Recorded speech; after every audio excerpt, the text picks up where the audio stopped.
Hello, sports fans. This is Stephen here for Sports Choice Plus. I'm bringing you a very special breakdown. I'm going to be covering which NFL quarterback will take the bigger leap this season. Before I get right into that, I want to make sure that you're subscribed to the YouTube channel so we can get all the updates and our breakdowns. Without further ado, let's get right into it. We have three quarterbacks. We have Brock Purdy, we have C.J.Stroud, and also Jordan Love.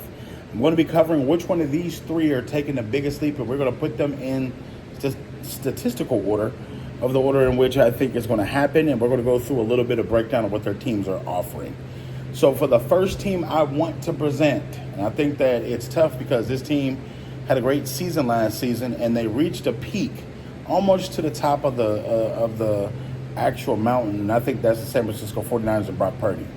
I think on this list he will be third.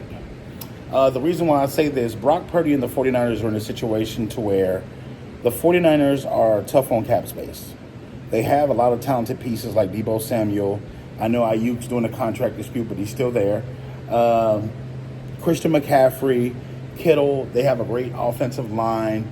You have a lot of good players on the defensive side, and these factors are going to help you when it comes to winning football games. They're going to win games. But when it comes to Brock Purdy, it's only so much more that he can show us that he's already showed us. He showed us he can be a good game manager. He showed he can actually go in the fourth quarter and win games.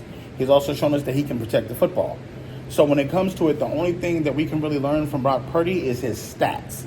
Can he improve on his stats? And sometimes the stats don't tell the true story. Now with Christian McCaffrey getting the ball for a lot of this, a large chunk of that may be running the football for the team. So you won't have those stats added to him, but you will see a large dose of Christian McCaffrey catching the football, if you will. Hopefully Deebo Samuel can stay healthy, but I think that the 49ers are going to fall short next season of making it back to the Super Bowl. But I think they're going to have a pretty good year still. I think it's a lot more competitive fire in the NFC now. And with free agency, with moving of the different pieces and different parts and different playmakers all over the NFL, you're going to see a difference in the NFC this season. And it won't be the 49ers just beating up on people like they did last year.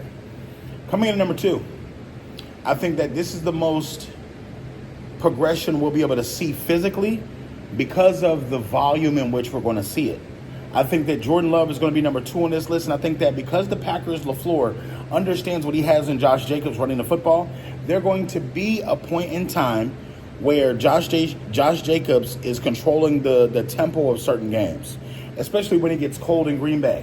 When you have those small leads of 4 points or 7 points or 10 points, where you need to extend the line of scrimmage, when you need to move the change, those are going to be the times where Josh Jacobs take over. But the other parts and times, we're going to see Jordan Love. We're going to see him open up his receivers more. We're going to see his receivers get more active, and they become better receivers, better pass catchers, and he become a better quarterback. Jordan Love's biggest thing for me was going to be leadership and also passing the football.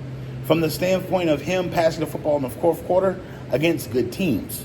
So I want to see him do more, and I believe he's going to do more. I think they're going to have more competitive division with the Lions, Bears, and Vikings. It starts there, and then you start outside of there, where you go into enemy confines, and you go into different teams' territories, and you're going to have to win games late because the Packers have a pretty good team, but they're going to have to outscore people. The defense is leaving a little things to be desired. But I think they're going to have a great season. And when it comes down to it, I think number 1 is C.J.Stroud. I think with the weapons that he has, with everything that they're dedicating to the offense and they're upgrading everything, I think it's his time to shine. I think that Coach D'Amico Ryan said it best. It's this young man's car. We're just in the back seat. From the standpoint of them actually having Michi, them actually having Diggs, them having Tank Dell, them having Mixon in the backfield, them upgrading the defense. It's going to be a number of things that help C.J. Stroud, give him more opportunities to make plays, and he's going to have the big play threats. And not to mention, he's going to have a couple of big games early. So with Stephon Diggs having to play the Bills early, and then other guys having to play their former teams on this season schedule, I think this is going to bode well for C.J. Stroud. And I think that not only is that Rookie of the Year going to have a great second year, but he could threaten for the MVP title. I think that all 3 of these quarterbacks are great. All 3 of these teams are great. And you're going to see all 3 of these teams actually make the playoffs. The only question is, which quarterback will excel the most and give their team the opportunity to make that Super Bowl? It's been fun. This is Classic Gentleman, and I'm really bringing it to you for Sports Choice Plus, and we're out of here.